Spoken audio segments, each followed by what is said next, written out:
जातिगत गणना करने के बाद में कि कितने लोग क्रीमी लेयर सोसाइटी में आए हैं, कितने नहीं आए, जब तक ये सकता आर्थिक आधार पर आरक्षण नहीं दिया जा सकता। तो ये जो जातिगत जनगणना की बात राहुल गांधी जी बोल रहे हैं, पर उस आदमी की बात ही रह जाएगी।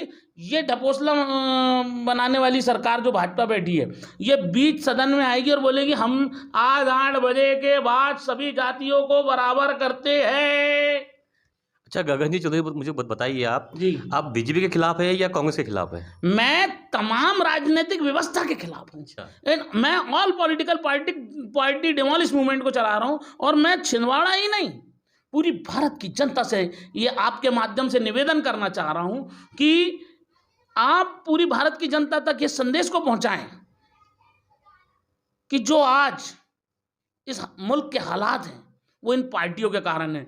जनता बी फार्म पे चुनाव लड़ना बंद करे, आजाद चुनाव लड़े, और उसके बाद चाहे जिस पार्टी के मुख्यमंत्री को बनाना है, जिसको बनाना है, वो आजाद तो रहे। हमारा विधायक सांसद वो पार्टियों का गुलाम रहता है तो हमारा नेतृत्व गुलाम रहता है, और नेतृत्व गुलाम रहता है तो हम जैसे 20 लाख वोटरों ने वोट डाला, वो 20 लाख वोटरों का नेतृत्व गुलाम हो गया तो हमारे 20 लाख वोटर गुलाम हो गए। कुल 545 सांसद हैं, 250 राज्यसभा सदस्य हैं और 4,500 विधायक है। इतने लोगों को गुलाम बनाकर पार्टियां और ये ब्रिटेन और अमेरिका से चलने वाले इंपीरियल ग्रुप जो बहुराष्ट्रीय कंपनियां हैं, जिनके माध्यम से हमारे यहाँ देसी कंपनियां चलती हैं, ये सारे लोग खेल कर रहे हैं। आज हमारी खनिज की लूट हो रही है, सारी खदानें बंद की जा रही है, हमारी कनान क्षेत्र की खदान बंद की जा रही है और वो ले आके प्राइवेट कंपनी को दे दी जाएगी। क्या होगा? 300 रुपये रोज में आदमी को काम करना पड़ेगा। जो आज 1-1 लाख रुपए उनको आ रहा है वो नहीं आएगा। ठीक है, गरीब आदमी के पेट पे लात लग गया, पर वो पैसा कोई देश के पास जा रहा है, वो जाएगा इन पूंजीपतियों की तिजोरी में। आप इस बात को समझिए। आज हमारे यहाँ पे जितने भी मॉल डले हैं, जितने भी ये डले हैं, इनने हमारे शहर के रोजगार व्यवसाय खा गए। कितने पान के ठेले हैं चल रहे हैं शहर में, कितने पान वाले जो गली गली बैठते थे आज हैं? मैं पूछना चाहता हूँ, सारे पाउच और उस पर आ गए। हर आदमी, एक भिखारी तक इस देश में टैक्स देता है। ये टैक्स चोर सरकारें हैं। ये जितने प्रधानमंत्री बन रहे हैं, जितने मुख्यमंत्री बन रहे हैं, इनके पास कहाँ से पैसा आता है हेलीकॉप्टर में घूमने के लिए और प्रचार करने के लिए? ये पार्टियों से एक फंड के नाम पे जिसको ये फंड जो ले रहे हैं, जिसमें उनको नाम की घोषणा नहीं करना पड़ता, जो अभी हमारे सुप्रीम कोर्ट में जो चल रहा है, वो क्या है वो मामला कि आप ये एक तरीके से सीधे सीधे अदानी अंबानी जैसी पार्टियों से, जिंदल मित्तल जैसी पार्टियों से रिश्वत लेते हैं, जिसको पॉइंट को डिक्लेयर नहीं करना पड़ता, नाम नहीं बताना पड़ता, और पूरी पॉलिसी इनके हिसाब से बनाते हैं। आज मुल्क के हालात क्या हैं? कश्मीर की अलगाववाद की स्थिति क्यों बनी हुई है? क्यों आज पंजाब जो हमारा ऐसा प्रदेश है जो हमारे लिए पंजाब रेजिमेंट शान की चीज़ होती थी, आज उसकी हालत क्या कर दी इन्होंने? अभी हमारा एक कश्मीर में साथी मर के आया है, हमारा अग्निवीर, एक माँ बाप का एक बच्चा है, उसको गार्ड ऑफ ऑनर नहीं दिया इन्होंने, शहीद का दर्जा नहीं दे रहे हैं, लोकल सौवाहन से उसको पहुँचाया गया। अब तो ये हमारी मिलिट्री के जवानों से शहीद का दर्जा छीनने पे आ गए हैं। ये सिक्योरिटी गार्ड बना रहे हैं हमारी मिलिट्री की फोर्स को, जैसे कोई लोकल सिक्योरिटी गार्ड मर गया ऐसा पहुंचा दिया उसकी डेड बॉडी को। गांव वालों ने हाथ जोड़ के निवेदन किया, जब पुलिस ने उसको सलामी दे के उसके अंतिम संस्कार कराई है। अब देश में सब शहीदों का भी दर्जा छिन गया तो क्या बचा इस देश में? मैं पूछना चाहता हूं आपसे। अभी छिंदवाड़ा में आचार संहिता लगी हुई है, अभी जो इलेक्शन में का अच्छा माहौल है, तो इसके हिसाब से आपको क्या लगता है? देखिए, ये जो इलेक्शन का माहौल है, ये सिर्फ एक रस्साकसी, एक दिखावा है। अंदर खाने कारपोरेट के ऑफिस में बैठ के पहले ही तय हो चुका है कि मुख्यमंत्री तुमको बनना है, गृह मंत्री तुमको बनना है, इतने विधायक तुम्हारे हमारे साथ रहेंगे, इतने विधायक इनके तुम्हारे साथ जाएंगे। ये सारा खेल पहले सेट हो जाता है। जनता तो बेवकूफ़ बनने के लिए एक दिन वोट देने जाती है। जिस दिन जनता ने आजाद उम्मीदवार को जिताना शुरू कर दिया, ये आजाद उम्मीदवार को आजाद क्यों नहीं कहते, निर्दलीय क्यों कहते हैं? कभी इस बात पे विचार किया है आप लोगों ने?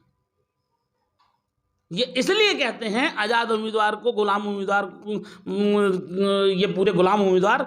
निर्दलीय इसलिए कहते हैं कि एक परसेप्शन खड़ा होता है कि निर्दलीय अगर ये उम्मीदवार है तो इसके पीछे कोई नहीं है, इसको तुम वोट भी दोगे तो क्या कर लेगा, जबकि वो है आजाद उम्मीदवार, वही सब कुछ कर सकता है। ये पार्टियों के गुलाम उम्मीदवार नहीं कर सकते, ये तो संगठन बना के एक आजाद आवाज को दबाने का काम करते हैं। जिस वक्त जनता ने ये सोच लिया कि हम सिर्फ आजाद उम्मीदवारी को प्रमोट करेंगे, हमको नहीं देना कांग्रेस भाजपा को वोट, मोहल्ले में शहर में 100 लोग हैं, 100 लोग आजाद उम्मीदवारी से खड़े होंगे और हम 100 लोग एक साथ घूमेंगे कि भैया किसी को भी वोट दे दो इन 100 में से, पर इन गुलाम उम्मीदवारों को मत दो, ये हमारे देश की हत्या करते आ रहे हैं, ये गुलाम उम्मीदवार और आज़ाद उम्मीदवार की परिभाषा समझाना शुरू कर दी है अगर उन 100 लोगों ने, और वो 100 लोगों का सिर्फ 100 लोगों का संगठन अगर शहर में घूमने लगा, धज्जियां उड़ जाएंगी इनकी, धज्जियां। कितना ही बड़ा नेता हो ना, कमलनाथ जी नहीं, नरेंद्र मोदी लड़ ले छिंदवाड़ा चुनाव, हार जाएगा, चाहे वो अंटी बंटी घंटी के पैसे तो कहीं लगते ही नहीं, एक पार्टी की लगती आईटी पार्टी कहीं है कुछ होती तो नहीं भैया, ये पार्टियों का एक सिर्फ प्रचेप्शन है, ये आजाद भारत को गुलाम बनाए रखने की एक व्यवस्था है।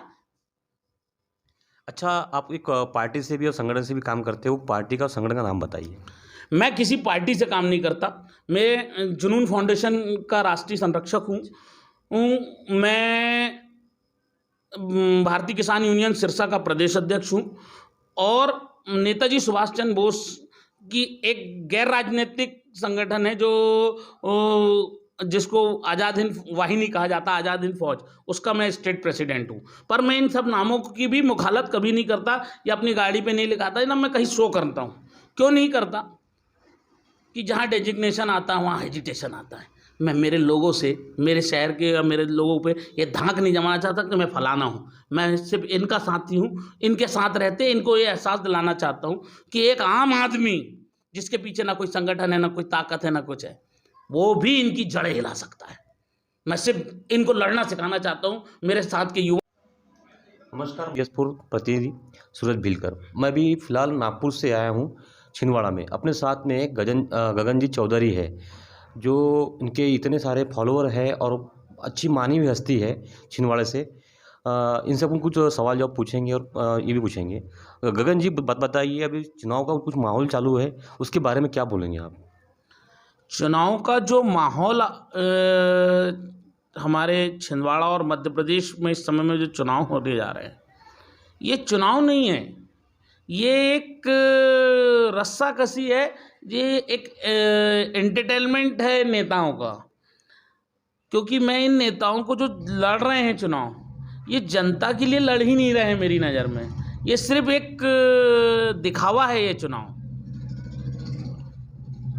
दिखावा मैं इसलिए कह रहा हूँ क्योंकि ये सब गुलाम उम्मीदवार हैं पार्टियों के, और जिनको जनता 75 सालों से वोट देते चले आ रही है। आज तक लोकतंत्र की जो बात और जो परिदृश्य सामने आना चाहिए था, वह आ ही नहीं पाया है। हम कांग्रेस और भाजपा और जातिगत समीकरणों से, धार्मिक समीकरणों से वोट देते चले आ रहे हैं, और ये लोग हम लोगों को बेवकूफ़ बनाते चले आ रहे हैं। आज रोड, नाली, बिजली, पानी को ये विकास कहते हैं, और पूरी नीतियां कारपोरेट के लिए बना के परोस देते हैं। ये दोनों पार्टियां जो हैं कारपोरेट की गुलाम हैं। कोई अदानी अंबानी का है तो कोई जिंदल मित्तल का है। ये जनता की जनता तो चुनाव हारते चले आ रही है। जनता कब जीती है?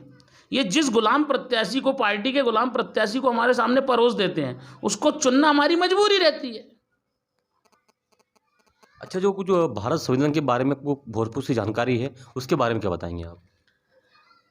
देखिए, भारत का संविधान के बारे में जानकारी इतना बड़ा है, वो इतना व्यापक है, 395 आर्टिकल है। सही में जैसे गुलाम भारत में हो चुका है क्या?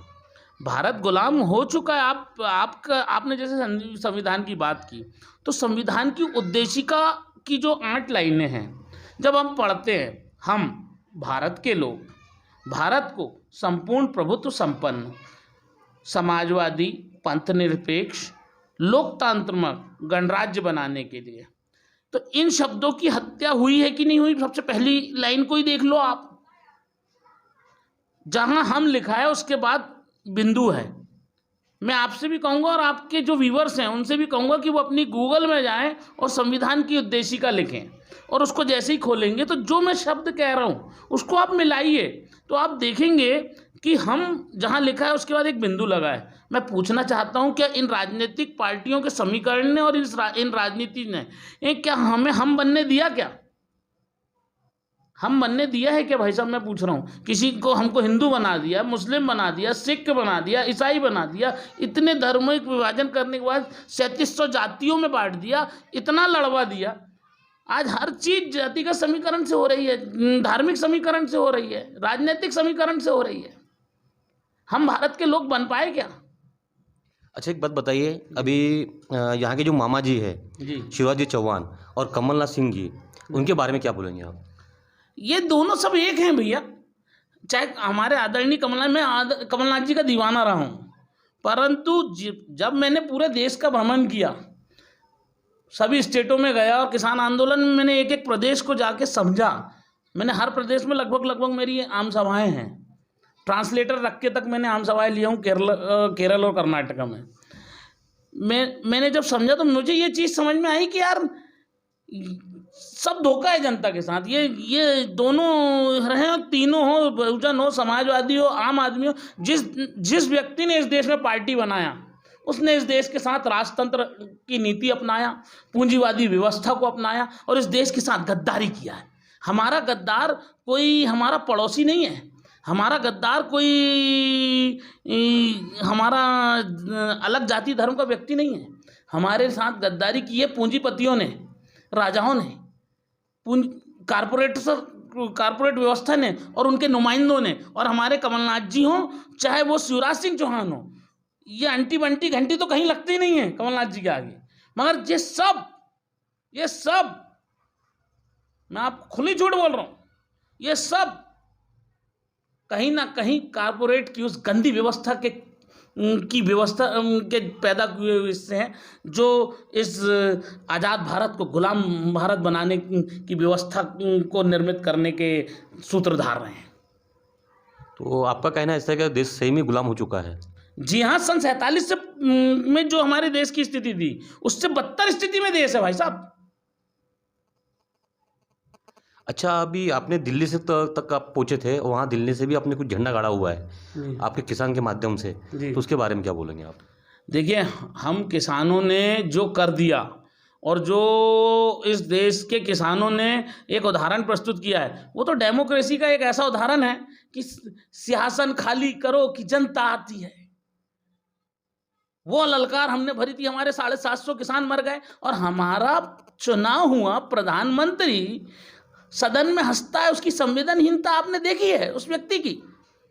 शर्म की बात है कि उसके बाद भी देश इनके पीछे पड़ा है। अभी हमें जातिगत विभाजन में डाल रहे हैं, ये ना ही, जबकि संविधान की धारा अनुच्छेद 14, 15 और 16 तीनों को अडॉप्ट करना पड़ेगा, पूरी गणना करनी पड़ेगी। ये अभी देख लेना, आर्थिक आधार पे बोलेगा कि 8 बजे रात को आके हमारा प्रधानमंत्री कि मैं सब बातें खारिज करो, वो जातिगत विभाजन आर्थिक आधार पे होगा, जबकि आर्थिक अधिकार पे संविधान के अनुसार किया ही नहीं जा सकता। जब तक कि नहीं किया जा सकता, जब तक कि जो राहुल गांधी बोल रहा है कि आप पहले गणना कराइए, कौन सी जाति के व्यक्ति अभी सक्षम हुए हैं, किस जाति के नहीं हुए हैं, उनका परसेंटेज ऑफ रेशो निकालिए और उसके बाद में ये जातिगत गणना करने के बाद में कि कितने लोग क्रीमी लेयर सोसाइटी में आए हैं, कितने नहीं आए, जब तक ये सकता आर्थिक आधार पर आरक्षण नहीं दिया जा सकता। पैसे को एक तरफ, मैं किसी पार्टी से काम नहीं करता, मैं जुनून फाउंडेशन का राष्ट्रीय संरक्षक हूँ। मैं भारतीय किसान यूनियन सिरसा का प्रदेश अध्यक्ष हूँ और नेताजी सुभाष चंद्र बोस की एक गैर राजनीतिक संगठन है जो जिसको आज़ाद हिंद वाहिनी कहा जाता है, आज़ाद हिंद फौज, उसका मैं स्टेट प्रेसिडेंट हूँ। पर मैं इन सब नामों की भी मुखालत कभी नहीं करता या अपनी गाड़ी पे नहीं लिखाता, ना मैं कहीं शो करता हूँ। क्यों नहीं करता? कि जहाँ डेजिग्नेशन आता है वहाँ हेजिटेशन आता है। मैं मेरे लोगों से, मेरे शहर के या मेरे लोगों पे ये धाक नहीं जमाना चाहता कि मैं फलाना हूँ। मैं सिर्फ इनका साथी हूँ, इनके साथ रहते इनको ये एहसास दिलाना चाहता हूँ कि एक आम आदमी जिसके पीछे ना कोई संगठन है, ना कोई ताकत है, ना कुछ है, वो भी इनकी जड़ें हिला सकता है। मैं सिर्फ इनको लड़ना सिखाना चाहता हूँ, मेरे साथ के युवाओं को लड़ना सिखाना चाहता हूँ कि पार्टी, पद, पावर और पैसे को एक तरफ रखो। तुम आज़ाद भारत के लोग हो, तुम संविधान पे भरोसा करो। तुम्हारे पास बाबा साहब अम्बेडकर का दिया हुआ वो संविधान है कि तुम्हें कभी किसी नेता की चप्पल उठाने की जरूरत नहीं है। अच्छा, एक बात बताइए मुझे, विधान परिषद की लड़ाई अगर लड़ना चाहेंगे तो लड़ेंगे क्या? या फिर नगर सेवक की जो चुनाव होता है उसमें कोई उम्मीदवार खड़ा करेंगे क्या आप? मैं तो हर गली, हर मोहल्ले, हर चप्पे के आदमी से कह रहा हूँ कि भैया खड़े हो, मैं तो भरूंगा ही भरूंगा फॉर्म, तुम सब भी भरो। अपनी मिसेस को भी कह रहा हूँ कि भैया तू भी भर। सबको बोल रहा हूँ मैं, भाई मुट्ठी भर चने हाथ में फेंक दो जमीन पे, जिसमें दम होगी वो उग कर बाहर आएगा। थप्पा लगा है क्या कि यही लड़ेंगे, इनकी विरासत लड़ेगी? जब तक आजाद उम्मीदवारी प्रमोट नहीं होगी तब तक इनकी विरासत चलेगी, परिवारवाद चलेगा। जहां आजाद उम्मीदवारी खड़ी हो गई तो शहर का बेकारी भी इस शहर का राजा हो सकता है, इस शहर का नेतृत्व करने वाला हो सकता है। जो हर वतन का हर वो शख्स जो इस देश के लिए मरना चाहता है, इस देश के लिए जीना चाहता है, वो उसका उम्मीदवार हो सकता है। उस रास्ते को खोलना मेरा उद्देश्य है साहब। अच्छा, आप कवि भी अच्छे, गाना भी अच्छा गाते हैं, एक लाइन बोल दीजिए। मैं इस दौर में सिर्फ आपके माध्यम से इस जनता से एक बात कहना चाहूंगा। गर है हिम्मत तो हालात से बगावत कर लो, वरना कर लो अपने आप को दफन वहीं जिस मुकाम पर तुम हो। ठीक है, अपने साथ में गगन जी चौधरी थे, जो छिंदवाड़ा से बिलोंग करते हैं। अच्छे इंसान हैं और हमेशा लड़ते रहते हैं। अच्छा, अभी कुछ मोहम्मद पठान का कुछ मसला था, आपने कुछ, या गुलाम का कुछ था ऐसा? ये सुनने में आया था, मुझे इसका कंफर्म ये पता नहीं मुझे, मैं आपको पूछना चाहता हूँ। मोहम्मद पठान, मुझे विषय की जानकारी नहीं है।